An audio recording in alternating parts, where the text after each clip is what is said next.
வணக்கம் நண்பர்களே. இந்த வீடியோவில் சிஹெச்எஸ்எல் பேப்பரோட ஜிகே அண்ட் ஜிஏ செக்ஷன் தான் பார்க்க போகிறோம். ஸோ சிஹெச்எஸ்எல்லை பொறுத்த வரைக்கும் 4 செக்ஷன் இருக்குது. 4 செக்ஷன்லையுமே வந்து ஈக்குவல் வெயிட்டேஜ் 25 மார்க்ஸ். நாம் மேக்ஸ் செக்ஷனும் ஜிஏ செக்ஷனும் கவர் பண்ணிட்டு வரோம். சோஃபார் வந்து 17th மார்ச்சில் கேட்கப்பட்ட 3 ஷிஃப்ட்டுக்கான maths general knowledge questions cover பண்ணியிருக்கோம். அதோட வீடியோஸ் எல்லாம் ரைட் கார்னரில் லிங்க் கொடுக்குறேன், செக் பண்ணி பாருங்கள். அது மட்டும் இல்லாமல் டிஸ்கிரிப்ஷன்லையும் பிளேலிஸ்ட் லிங்க் கொடுக்குறேன், செக் பண்ணி பாருங்கள். இன்றைக்கி நாம் பார்க்க போகிறது பார்த்தோம்னா 18ஆம் தேதி மார்ச் மாதம் கேட்கப்பட்ட ஃபஸ்ட்டு ஷிஃப்ட் ஜிகே கொஷின்ஸ் தான். ஸோ வீடியோக்குள்ளே போகலாம். இன்றைக்கான முதல் கேள்வி பார்த்தோம்னா, which of the following cities hosted 3rd edition of Khelo India youth games? Khelo India youth கேம்ஸுங்கிறது வந்து முதல்ல 2018 ஆரம்பிக்கப்படுது. ஸோ 3rd எடிஷன் வந்து 2020, செகண்ட் வந்து 2019, தேர்டு வந்து எங்கே நடக்குது 2020 எங்கே நடக்குது அப்படின்னு பார்த்தோம்னா குவாஹாத்தி, அசாமை சேர்ந்த குவாஹாத்திங்கிற இடத்துல 3rd எடிஷன் நடக்குது. ஸோ ஃபஸ்ட்டு 2 எடிஷன் எங்கே நடந்துச்சு அப்படின்னு பார்த்தோம்னா, because Khelo India youth games வந்து இந்தியாவுக்குள்ளார விளையாடப்படுற ஒரு கேம், ஓகேங்களா. இந்தியன் ஸ்போர்ட்ஸ்மேன்ஸ் எல்லாமே வந்து பங்கேற்றுக்கக்கூடிய ஒரு கேம். ஃபஸ்ட்டு எடிஷன் வந்து நியூ டெல்லியில் நடந்தது. 2வது எடிஷன் வந்து பூனே, 3வது தான் வந்து குவாஹாத்தி. இந்த 3rd எடிஷனில் எந்த டீம் வந்து எந்த ஸ்டேட் வந்து அதிகமான மெடல்ஸை வின் பண்ணாங்க அப்படின்னு பார்த்தோம்னா மகாராஷ்டிரா தான் வந்து அதிகமான மெடல்ஸை வின் பண்ண ஸ்டேட். ஸோ ஃபோர்த் எடிஷன் 2021 எங்கே நடக்க போகுது அப்படின்னு பார்த்தோம்னா ஹரியானாவில் நடக்க போகுது. First edition new Delhi, second edition Pune, third edition Guwahati, ஃபோர்த்தா 2021 ஹரியானாவில் நடக்க போகுது. Who among the following was conferred with the Dada Sahib Phalke Award 2019? தாதா சாஹிப் பால்கே அவார்டுங்கிறது வந்து ஃபிலிம் இண்டஸ்ட்ரியில் கொடுக்கப்படுற ஒரு உயரிய விருது. இந்த விருது 2019 யாருக்கு கொடுத்தாங்க அப்படின்னு பார்த்தோம்னா அமிதாப் பச்சன். 2019 அமிதாப் பச்சனுக்கு கொடுத்துருக்காங்க. தாதா சாஹிப் பால்கே அவார்டுங்க ஃபிலிம் இண்டஸ்ட்ரியிலே, சினிமா இண்டஸ்ட்ரியிலே ரொம்ப ஹையஸ்டான விருது, ஓகேங்களா. ஸோ 1969 முதல்ல இந்த விருதை யார் வாங்கினாங்க அப்படின்னு பார்த்தோம்னா தேவிகா ராணிங்கிற ஒரு ஆக்டர்ஸ் 1969 முதல்ல இந்த அவார்டு வாங்குறாங்க. அடுத்து, who among the following won ICC 2019 Sir Garfield Sobers Trophy? Sir Garfield Sobers ட்ராஃபிங்கிறது வந்து மோஸ்ட் இம்பார்ட்டன்ட் கொஷின், ஓகேங்களா. இது 2019 யார் வாங்கியிருக்காங்க அப்படின்னு பார்த்தோம்னா பென் ஸ்டோக்ஸ். 2019 பென் ஸ்டோக்ஸ் வாங்கியிருக்காரு. 2020 வந்து ஒரு முக்கியமான அவார்டு வந்து அனௌன்ஸ் பண்ணியிருக்காங்க ICC. 2020 ICC awards of the decade, ICC awards of the decade. So இந்த வின்னர்ஸ்லாம் யார் யாருன்னு ஒரு சின்னதாக பார்க்கலாம், பிகாஸ் அப்கமிங் எக்ஸாம்ஸில் இது ரொம்ப முக்கியமானது. ICC awards of the decade. அதில் ஃபஸ்ட்டு நம்ம பார்க்க போனால் spirit of cricket, ICC spirit of cricket. இந்த அவார்டு யாருக்கு போகுது அப்படின்னு பார்த்தோம்னா கிரிக்கெட் ஆஃப் டிகேட், ஓகேங்களா. எல்லாத்துலேயுமே வந்து ஆஃப் டிகேட் ஆட் பண்ணிக்கோங்க. ஆஃப் டிகேட் யாருக்குன்னா MS Dhoni. Spirit of cricket of decade. அடுத்து sir Garfield Sobers award of the decade யாருக்குன்னா விராட் கோலி. விராட் கோலி. அடுத்து ODI cricketer of the decade, அதுவும் வந்து விராட் கோலிக்கு தான்.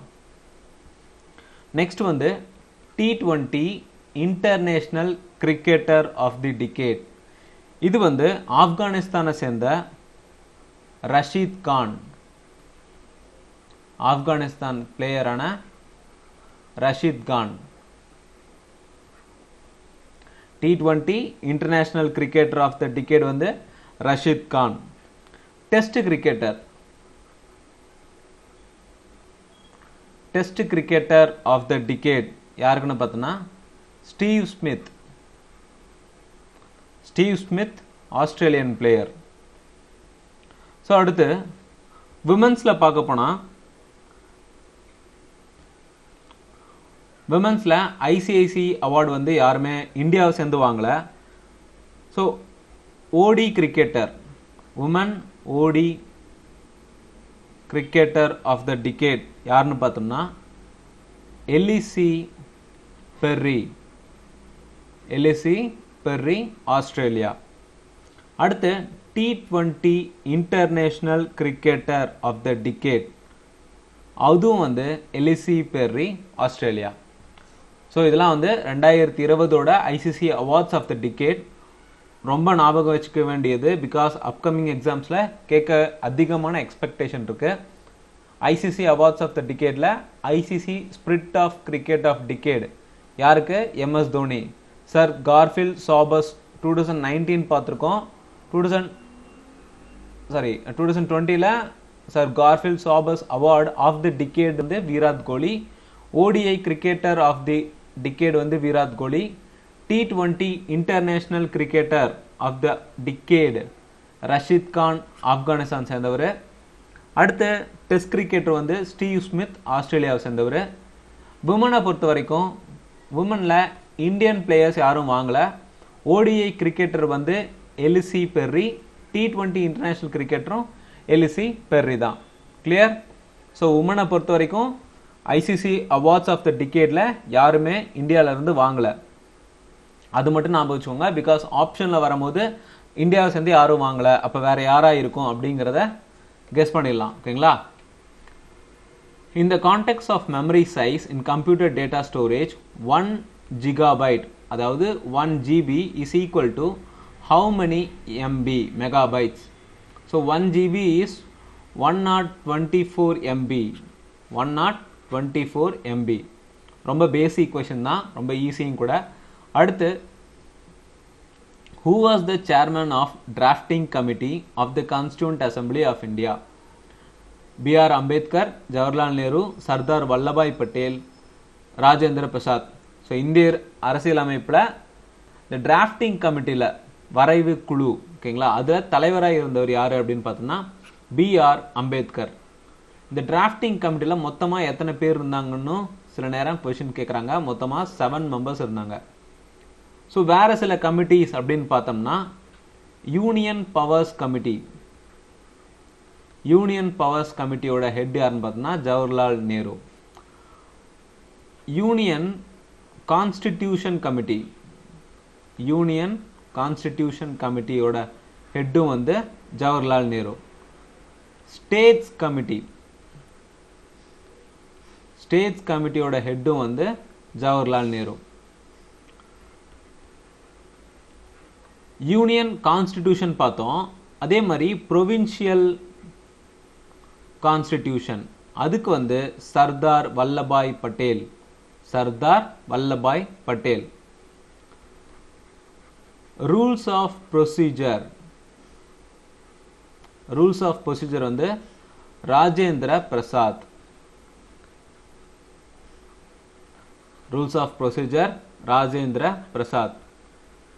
ஸ்டியரிங் கமிட்டியும் ராஜேந்திர பிரசாத். ஸோ கொஞ்சம் குழப்பக்கூடிய அது மட்டும் நான் எடுத்திருக்கேன். ஓகேங்களா? மொத்தமாக 13 கமிட்டிஸ் இருக்கு. நான் முக்கியமானது பிகாஸ் எக்ஸாமில் ரிப்பீட்டடாக கேட்கக்கூடியது மட்டும் எடுத்திருக்கேன். யூனியன் பவர்ஸ் வந்து ஜவஹர்லால் நேரு, யூனியன் கான்ஸ்டிடியூஷன் வந்து ஜவஹர்லால் நேரு, பட் ப்ரொவின்ஷியல் கான்ஸ்டிடியூஷன்னா அது சர்தார் வல்லபாய் பட்டேல். ஸ்டேட்ஸ் கமிட்டியும் வந்து Jawaharlal Nehru, rules of procedure Rajendra Prasad, steering கமிட்டியும் வந்து ராஜேந்திர பிரசாத், டிராஃப்டிங் கமிட்டியோட சேர்மன் வந்து BR அம்பேத்கர். அடுத்து a hard disk is an example of which type of data storage device? Data storage டிவைசஸ்ங்கிறது வந்து பிரைமரி, செகண்டரி, டெரிஷரி 3 வகை.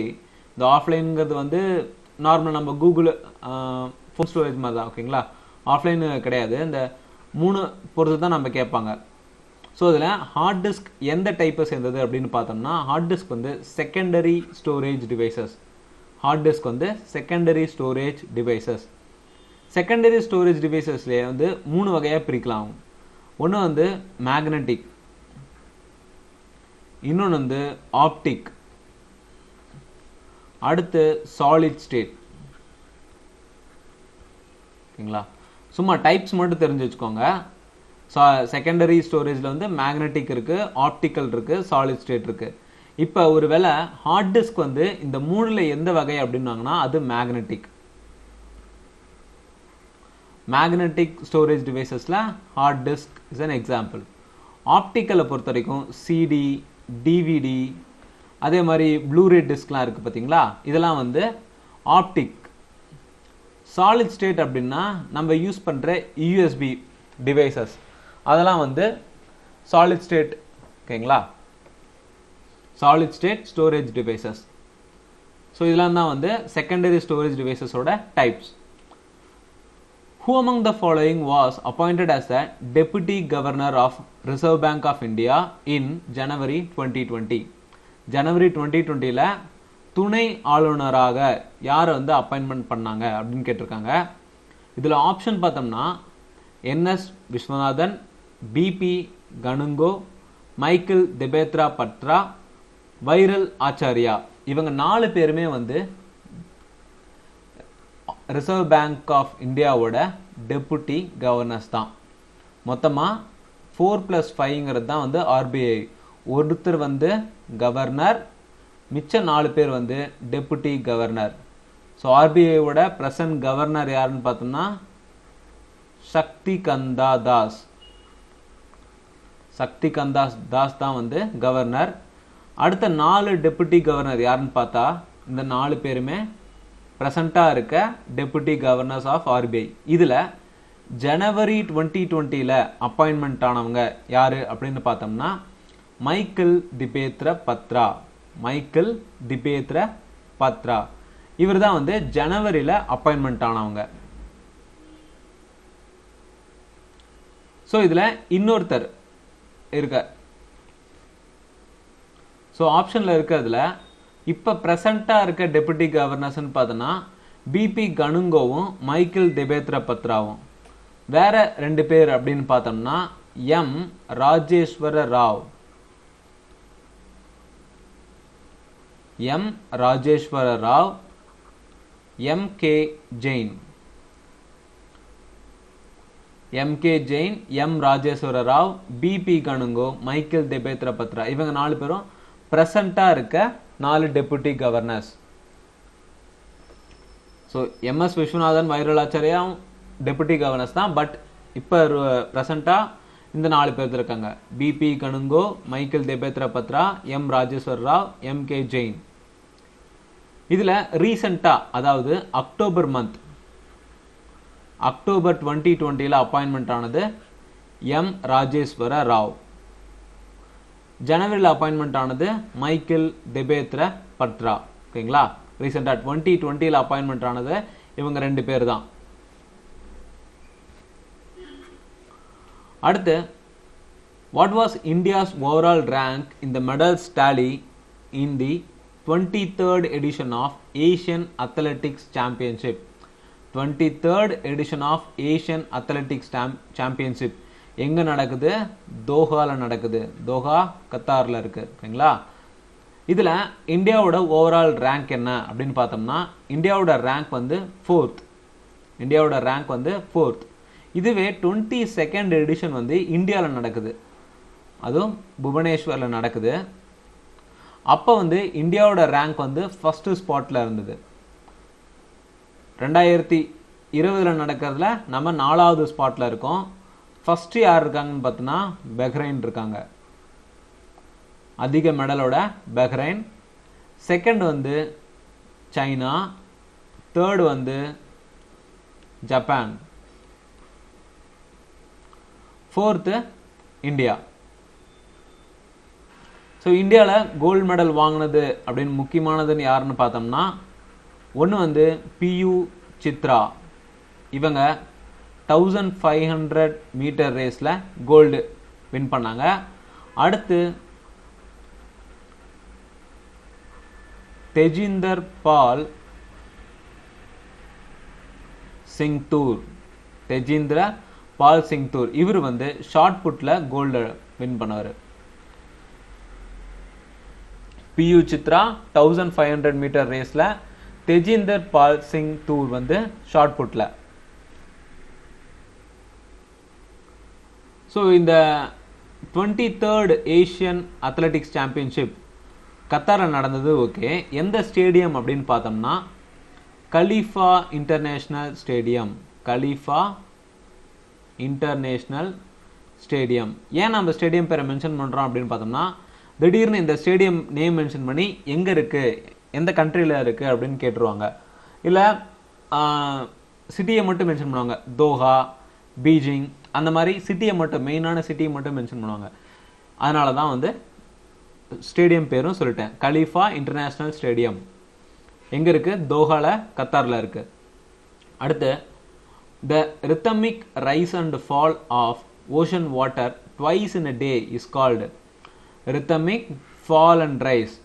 So ocean water ஓட fall and riseக்கு என்ன நேம் அப்படின்னு பார்த்தோம்னா tide. ஓகேங்களா? rhythmic rise and fall of ocean water twice in a day னா அது tide. Who among the following won Women's World Rapid Chess Championship 2019? Women's World Rapid Chess Championship 2019 யார் win பண்ணியிருக்காங்க அப்படின்னு பார்த்தோம்னா கொனேரு ஹம்பி. கொனேரு ஹம்பி இந்தியாவோட யங் உமன் கிராண்ட் மாஸ்டர்.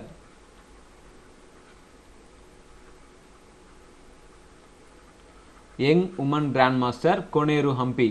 யாரை தோக்கடிச்சாங்க அப்படின்னு பார்த்தோம்னா லீ தின்ஜிங். இவங்களை வின் பண்ணி, லீ தின்ஜிங் வந்து சைனாவை சேர்ந்த கிராண்ட் மாஸ்டர், இவங்களை வின் பண்ணி தான் கொனேரு ஹம்பி வந்து இந்த டைட்டிலை வின் பண்ணியிருக்காங்க. ஸோ இந்த காம்படிஷன் எங்கே நடக்குது அப்படின்னு பார்த்தோம்னா, யாரால நடத்தப்படுதுன்னு பார்த்தோம்னா world chess federation.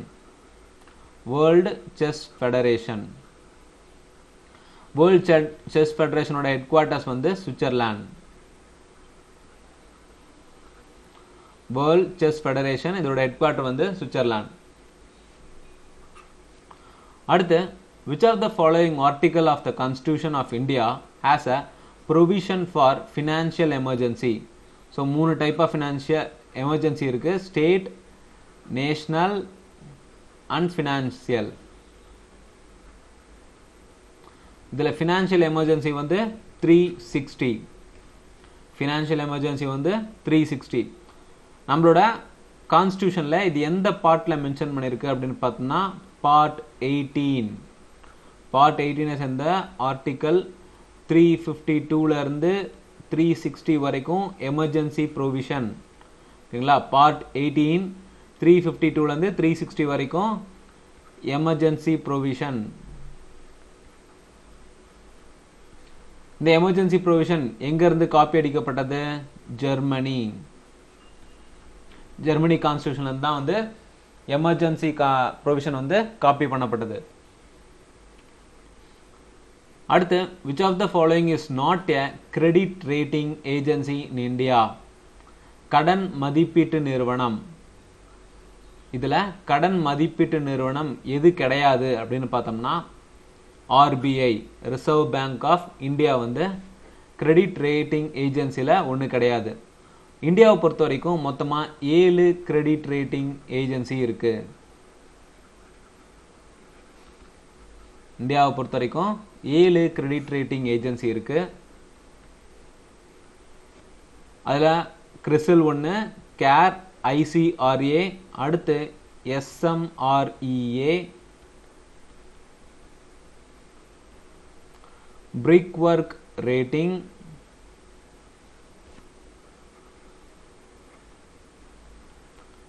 India Rating and Research Private Limited, Infomeric's Valuation, Rating Private Limited. இது எல்லாமே வந்து credit rating agency in India. மொத்தமா 7 இருக்கு. Who among the following took charge as the India's first Chief of Defence Staff, CDS, Chief of Defence Staff on January 2020?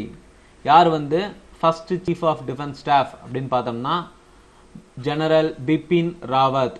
General Bipin Rawat. Admiral Karambir Singh வந்து chief of naval staff. Chief of naval staff. Manoj Mukund Naravane chief of army staff. Manoj Mukund Naravane வந்து chief of army staff. Rakesh Kumar Singh Bhadauria chief of air staff. Chief of air staff. So navy staff வந்து admiral Karambir Singh. Chief of army staff வந்து Manoj Mukund Naravane. Chief of defence staff வந்து general Bipin Rawat. Chief of air staff வந்து Rakesh Kumar Singh Bhadauria. So admirals அதாவது chief எல்லாமே வந்து ரொம்ப ரொம்ப important, ஞாபகம் வச்சுக்கோங்க.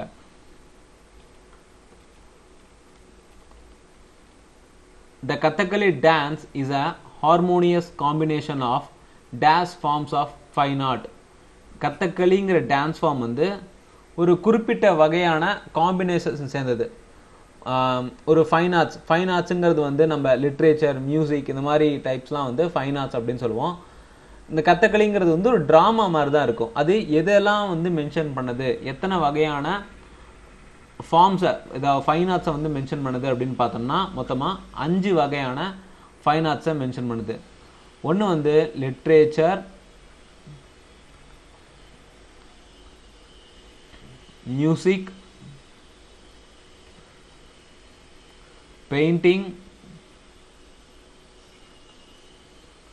ஆக்டிங்,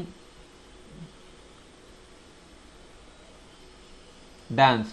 இந்த 5 வகையான ஃபைன் ஆர்ட்ஸையும் கம்பைன் பண்ணி ஆடக்கூடியது தான் கதகளிங்கிற டான்ஸ்.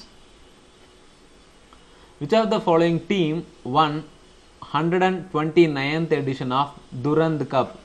D வரும். Durand Cup in August 2019. Durand Cupங்கிறது வந்து ஃபுட்பால் ரிலேட்டட் ஆன ஒரு டோர்னமெண்ட். Football related tournament. எந்த state கணக்குனா west Bengal.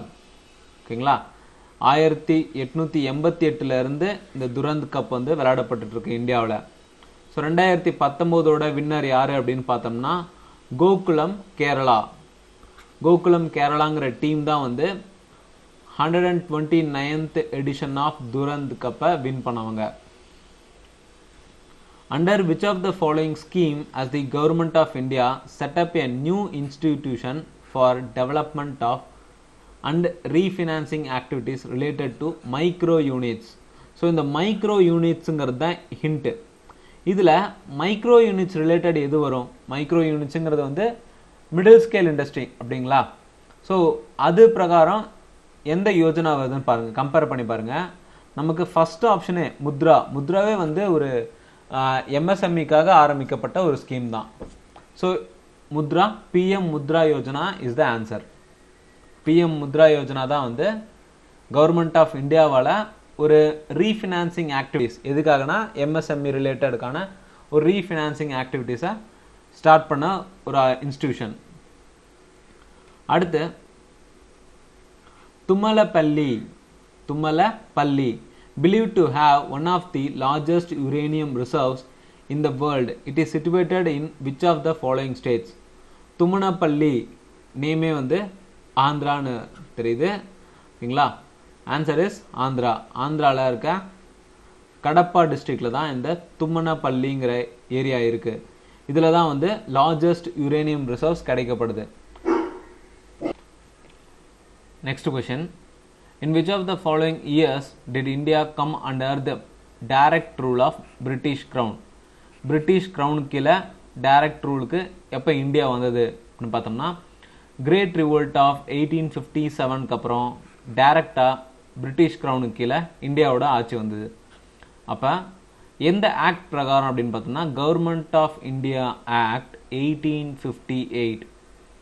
Government of India act 1858 அடிப்படையில் பிரிட்டிஷ் க்ரௌனுக்கு கீழே தான் இந்தியாவோட செயல்லாம் இருக்கணும் அப்படின்னு சொல்லி டைரக்ட் ரூலில் வந்தது. Dash is a term used for breeding of fish in specially constructed tanks and ponds. Horticulture, agriculture, pisciculture, viticulture.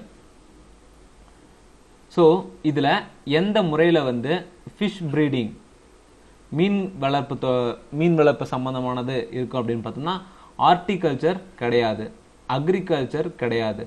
நமக்கு கன்ஃபியூஸ் தரதே வந்து இந்த ஃபிசிகல்ச்சரும் விட்டிகல்ச்சரும் தான். So answer is fishy. ஓகேங்களா? ஃபிஷ்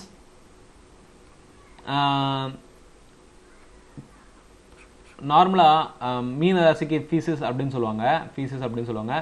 அந்த இதை ஞாபகம் வச்சுக்கோங்க. இந்த ஃபிசிகல்ச்சர்னா மீன் வளர்ப்பு சம்பந்தமானது. ஓகேங்களா? Who among the following scientists invented dynamite? டைனமைட்டை கண்டுபிடிச்ச யாருது அப்படின்னு பார்த்தோம்னா ஆல்ஃபர்ட்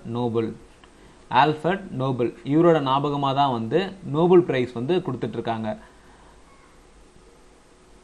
ஸோ டைனமைட்டை இவர் எந்த வருஷத்தை அதாவது கொஷின் வந்து எப்படி கேட்குறாங்கன்னா இப்போலாம் கண்டுபிடிச்சவரோட நேஷ்னாலிட்டியை கேட்குறாங்க. ஸோ டைனமைட் கண்டுபிடிச்சவரோட நேஷ்னாலிட்டி அப்படின்னு பார்த்தோம்னா ஸ்வீடிஷ். அவர் வந்து ஒரு ஸ்வீடனோட சயின்டிஸ்ட். அவரோட ஞாபகமாக தான் வந்து 1901 நோபல் பிரைஸ் கொடுத்துட்ருக்காங்க. Alfred Nobel. ஓகேங்களா? இந்த நோபல் பிரைஸுங்கிறது வந்து ஆல்ஃபர்ட் நோபலோட ஞாபகமாக கொடுக்கப்படுறது தான். எப்போ இருந்து? 1901. Which of the following is a disease caused by protozoa? இதில் எந்த இது வந்து புரோட்டோசோவானால பரவக்கூடியது? ஸோ ஃபஸ்ட்டு ஸ்மால் பாக்ஸ் வருவோம். ஸ்மால் பாக்ஸுங்கிறது ஒரு வைரஸ், எய்ட்ஸுங்கிறதும் ஒரு வைரஸ், அடுத்து ரேபிஸும் வைரஸ், காலா அசார் இது மட்டும்தான் வந்து புரோட்டோசோவாவால் பரவக்கூடியது.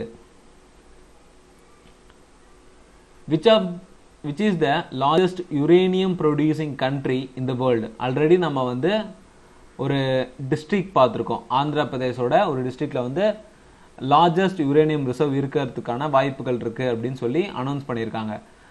ஸோ இப்போ இந்த கொஷின் அதே ஷிஃப்ட்லேயே வந்து largest uranium producing country same static ஜிகேல தான். ஆனால் வந்து ஒன்று இந்தியாவுக்குள்ளே கேட்டிருக்காங்க, இன்னொன்று வந்து வேர்ல்டு வைடாக கேட்டிருக்காங்க. வேர்ல்டில் அதிகமான யுரேனியம் எங்கேருந்து எடுக்கப்படுது, யார் ப்ரொடியூஸ் பண்ணுறாங்க அப்படின்னு பார்த்தோம்னா கஜகஸ்தான் தான் வந்து அதிகமான யுரேனியமை ப்ரொடியூஸ் பண்ணக்கூடிய கண்ட்ரி. ரெண்டாவது பிளேஸில் கனடா இருக்குது. ஃபர்ஸ்ட் பிளேஸில் Kazakhstan. Gurpurab is the most important sacred festival of the Sikh community. In which of the following months of the Hindu calendar it is celebrated?